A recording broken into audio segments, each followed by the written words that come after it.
आदिवासींच्या विकासासाठी प्रयत्न करणार आमदार केवलराम काळे यांनी आश्वासन दिलेलं आहे। अमरावतीमधील मेळघाटमधून सर्वाधिक मताने जिंकणारे भाजपाचे केवलराम काळे हे एकमेव आमदार ठरलेले आहेत। त्यांनी प्रहारच्या राजकुमार पाटील यांचा पराभव केलाय, त्यामुळे बच्चू कडू यांच्या प्रहारचा सुपडा साफ झालाय। केवलराम काळे यांनी आदिवासींच्या विकासासाठी प्रयत्न करणार असल्याचं म्हटलंय।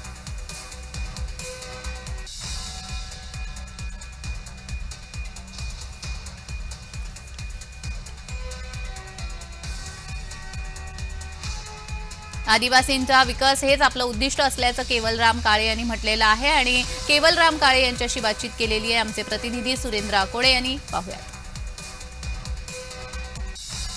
मेळघाट मतदारसंघातून भाजपचे केवलराम काळे यांनी एकदा विजय मिळवला आहे आणि सर्वात जास्त मतांनी त्यांनी विजय मिळवला। माझ्यासोबत आमदार केवलरामजी काळे आहेत। हो, काय सांगाल या मतदारसंघातून? खरं आपण 1 लाख मतांपेक्षा जास्त मतांनी विजय मिळवला, काय आपली नेमकी पहिली प्रतिक्रिया आहे?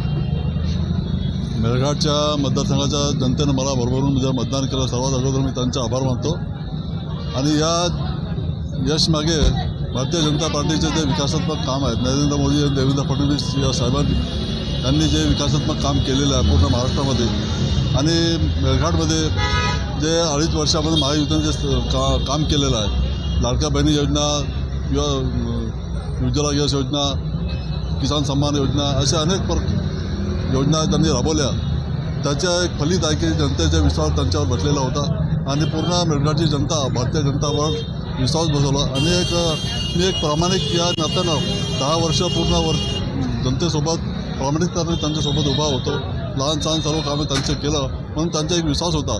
ते काम करणारा व्यक्ती हा आपला उमेदवार आहे म्हणून त्यांना काम दिलं पाहिजे, मतदान केलं पाहिजे, त्यांना आमदार बनायला पाहिजे असं त्यांचं मत होतं। पण त्यांनी मेळघाटच्या जनतेनं मला भरभरून मतदान केलं आणि मोठ्या भारी संख्येने त्यांनी मला विजयी केलं, त्याबद्दल मी त्यांचा आभार मानतो। मेळघाट हा आदिवासी बहुल एरिया आहे आणि त्याच दृष्टिकोनातून आदिवासींच्या विकासासाठी आपला पहिला पाऊल असण्याची प्रतिक्रिया जी आहे ते भाजपचे आमदार केवलराम काळे यांनी या ठिकाणी दिली। अमरावतीतून कॅनव्हासर सागर सुरेंद्र आकोडे, जय महाराष्ट्र न्यूज।